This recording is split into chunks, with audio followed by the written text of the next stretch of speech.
30 বছর ফ্রি বিদ্যুৎ ব্যবহার করা যাবে ছোট ফ্যামিলির জন্য। এটা হচ্ছে হিথিয়ামের একটা পাওয়ার স্টেশন, সাথে যদি লঞ্জির এই যে সোলার প্যানেল 225 ওয়াটের এটা থাকে, এটা হচ্ছে হিথিয়ামের একটা 1 কিলো ওয়াটের ব্যাটারি সহ একটা 200 ওয়াটের পাওয়ার স্টেশন। এটাকে চার্জ করার জন্য 225 ওয়াটের পারফেক্ট একটা সোলার প্যানেল কম্বো।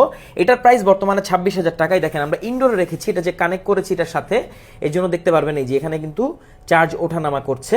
যদিও আউটডোরে রাখলে এটা চার্জ হবে সুন্দর। এখন আমরা যেটা বলছিলাম, এই 225 ওয়াটের সোলার প্যানেল দিয়ে আমাদের এই পাওয়ার স্টেশনটি সুন্দরভাবে চার্জ হবে। তো এটার প্রাইস হচ্ছে 6,000 টাকা, এটার প্রাইস হচ্ছে 26,000 টাকা, টোটালি 32,000 টাকা। যদি আপনি একটা প্যাকেজ নিয়ে নেন, 30 বছর আপনি ফ্রি ইলেকট্রিসিটি ব্যবহার করতে পারবেন যদি প্রপার সূর্যের আলো থাকে। আপনার ছোট বাসার জন্য কিন্তু 200 ওয়াট এনাফ। আপনি 2টা ফ্যান, একটা লাইট বা একটা ফ্যান, 3টা 4টা লাইট আপনি ইজিলি ব্যবহার করতে পারবেন। আর এটা হচ্ছে 225 ওয়াটের একটা সোলার প্যানেল, যেটা এটাকে সুন্দরভাবে চার্জ করতে পারবে। তো এই দুইটা কম্বো আপনি আমাদের কাছ থেকে নিয়ে নিতে পারেন। অনেকে কিন্তু এটার জন্য বেস্ট একটা সোলার প্যানেল চাচ্ছিলেন, এই যে নিয়ে আসলাম লঞ্জি ব্র্যান্ডের 225 ওয়াটের এই সোলার প্যানেল। সো কমেন্ট বক্সে এটার দুইটারই লিঙ্ক দেওয়া আছে, আর যদি কোনো প্রশ্ন থাকে অবশ্যই কমেন্ট করুন।